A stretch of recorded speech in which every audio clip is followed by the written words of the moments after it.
Hi guys, for today's video magluto ta aning palaya og isdang pinirito. Diba? First mag-mince ta og garlic, onion, and tomatoes. O diba? Naka-ready na din ang atong palaya. So tanggalon lang nato ng seeds ana, tapos kanang chop na nimo kanang gagmay. O diba? Nipis kayo para di kayo pait.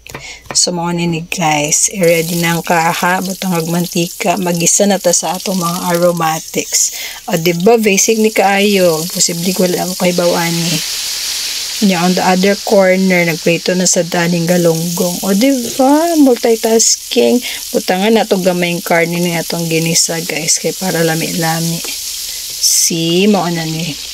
Hantod prito, ginagmay ng karne na giniling. Butangan na nato ni siya tubig, and then gamay nga oyster sauce, and then asin, paminta.